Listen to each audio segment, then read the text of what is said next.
essa característica de andar à luz com o Senhor é o próprio Moisés. Moisés passou 40 dias na presença do Senhor no Monte Sinai, estando lá em comunhão com o Senhor, recebendo a lei de Deus. E quando Moisés desceu daquele Monte Sinai, alguma coisa aconteceu. O que foi? Alguém sabe? O que estava caracterizando Moisés como diferente? Seu rosto resplandecia a luz da glória de Deus. 40 dias na presença do Senhor trouxe na face de Moisés a evidência que ele esteve em comunhão com Deus, de tal maneira que ao descer do Monte Sinai as pessoas nem conseguiam olhar para o rosto de Moisés, porque ele trazia consigo em seu semblante a glória de Deus, a glória que está na presença do Senhor. Quando você tem comunhão com Deus, você vai refletir a luz do Senhor em sua vida, de modo que também as pessoas vão perceber que você é um crente. Naquela época do Senhor Jesus Cristo, quando ele esteve aqui na terra, as pessoas identificavam os discípulos de Jesus, não porque eles saíam dizendo por aí que era um discípulo de Jesus, que andava com ele, não, era através do seu comportamento. Lembra quando Pedro traiu Jesus e aquela mulher chegou para Pedro e disse: você certamente andou com ele, por quê? Porque o seu falar o denuncia. Então as pessoas viam no comportamento dos discípulos, aqueles 12 apóstolos, bem como outros que seguiam Jesus, através do seu comportamento. Então, ao olhar para a gente, as pessoas devem dizer: rapaz, você é crente. E é melhor que elas digam assim, de vez logo que você é crente, do que elas perguntam: rapaz, você é um crente? Porque através do seu comportamento eu estou em desconfiança que você é ou não é um crente. Então, que as pessoas olhem para você e vejam Deus presente em sua vida. Não só os reflexos dessa santidade vai aparecer em mim, mas também, João diz aqui no verso 7, os benefícios de andar em uma vida cheia de santidade diante de Deus. O verso 7 diz: se porém andarmos em luz como Ele, como o Senhor está na luz, nós, o que acontece? Mantemos comunhão uns com os outros, e o sangue de Jesus, seu Filho, nos purifica de todo o pecado. Comunhão uns com os outros é o sinal de que você está andando na santidade de Deus. A palavra comunhão, que é uma palavra também muito usada na literatura joanina, ela significa deixar de lado os interesses particulares para se unir a outras pessoas em busca de um alvo comum. Comunhão com Deus necessariamente resulta em comunhão com o povo de Deus. Se você tem desenvolvido, se você está em dias com a sua comunhão com Deus, você vai amar ter comunhão com o povo de Deus. Se você não ama estar com o povo de Deus, se você não ama a igreja de Deus, se você não ama desenvolver a sua amizade com esse povo e prefere desenvolver a sua amizade com o povo do mundo que ainda não conhece a Deus, alguma coisa está errada no seu coração. Porque a Bíblia diz, com base aqui no versículo 7, que um dos sinais que você tem comunhão com Deus é que você também vai ter comunhão uns com os outros. Olha o capítulo 2, capítulo à frente, verso 9 ao verso 10. Capítulo 2, verso 9 ao verso 10. Aquele que diz está na luz e odeia seu irmão, até agora está nas trevas. Aquele que ama seu irmão permanece na luz, e nele não há tropeço. Aquele, porém, que odeia seu irmão está nas trevas e anda nas trevas, e não sabe para onde vai, porque as trevas lhe cegaram os olhos. Sabe quando é que um crente tem ódio no seu coração? Sabe quando é? Nunca um crente pode ter ódio no seu coração, porque João diz, não sou eu que estou dizendo, se você tem ódio no seu coração, se você odeia o seu próximo, você ainda está nas trevas. E não só está nas trevas, como também anda nas trevas. Você não conhece a Deus. Se você diz que conhece, você está mentindo. Porque quem anda com Deus, ama também ao seu próximo. É impossível alguém que foi amado por Cristo, da maneira como foi amado, odiar alguém.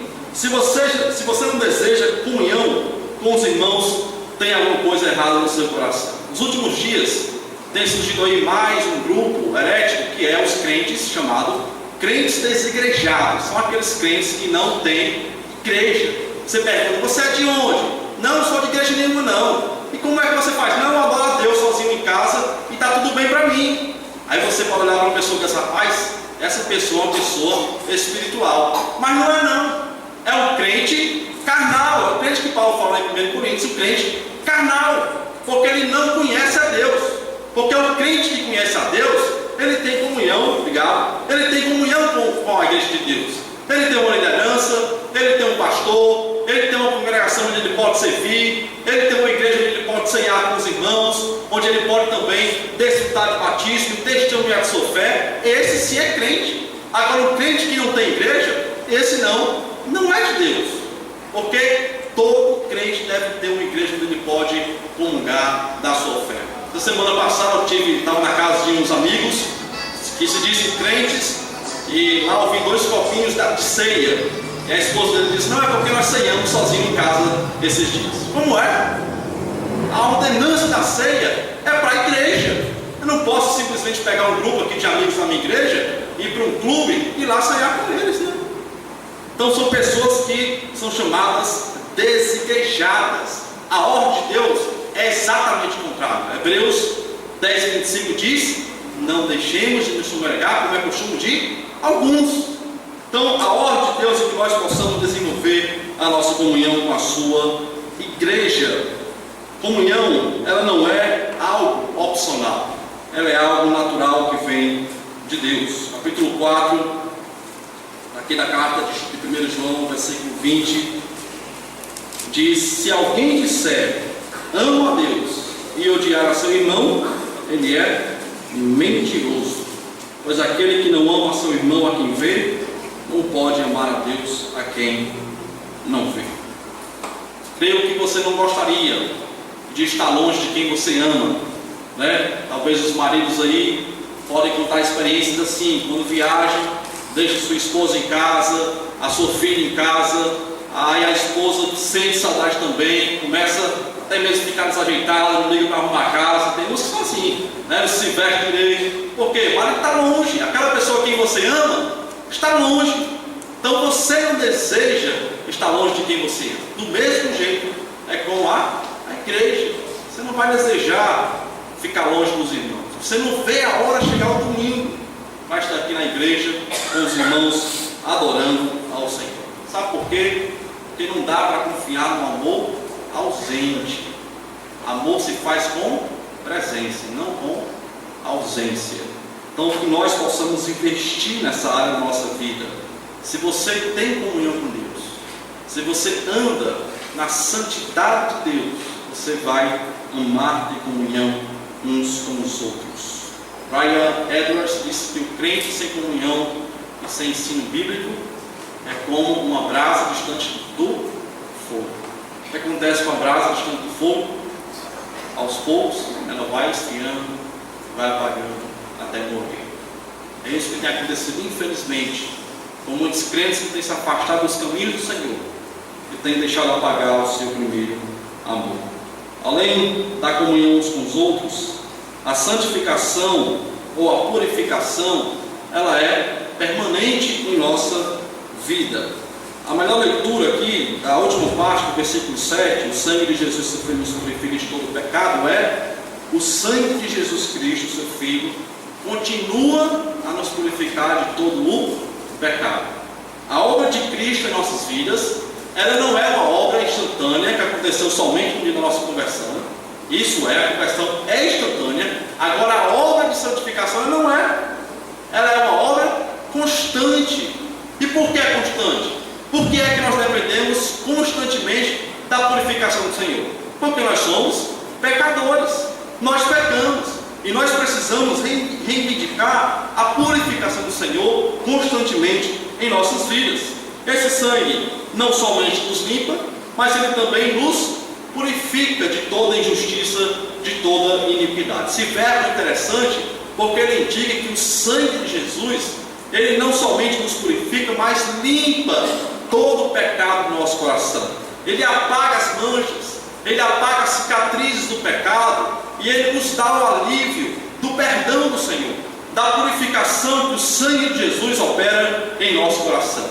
Esse é, com certeza, o bom teste da comunhão com Deus. Se você ainda tem a cicatriz do pecado no seu coração, se você não conseguiu se livrar dela, e se você ainda continua andando no pecado, isso é um sinal muito evidente de que você não está em comunhão com Deus. Se você ainda ama cultivar alguns pecados em seu coração, esse é o sinal, você não está em comunhão com Deus.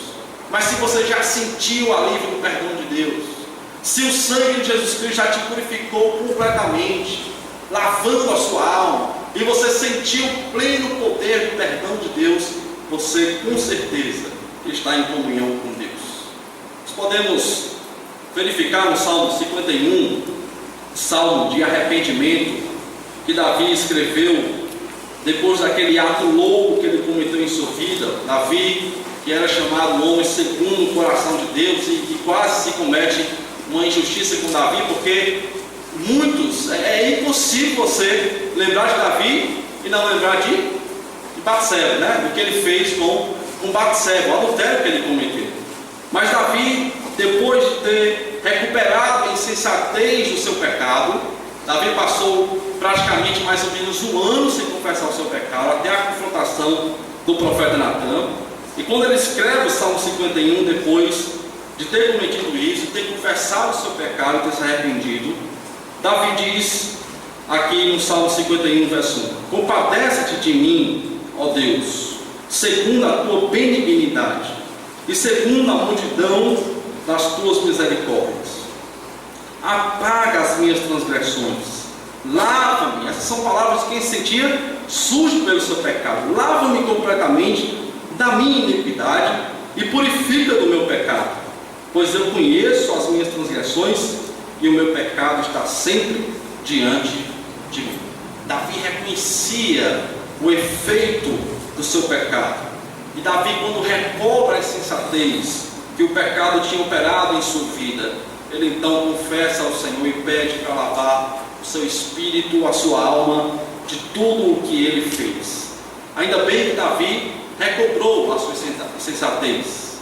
E muitos de nós, às vezes, como Davi também escreveu no Salmo 32, verso 9, só vemos a Deus como um jumento que vem arrastado por um cabresto, em vez de ir suavemente até o Senhor, arrependendo-se dos seus pecados e confessando ao Senhor.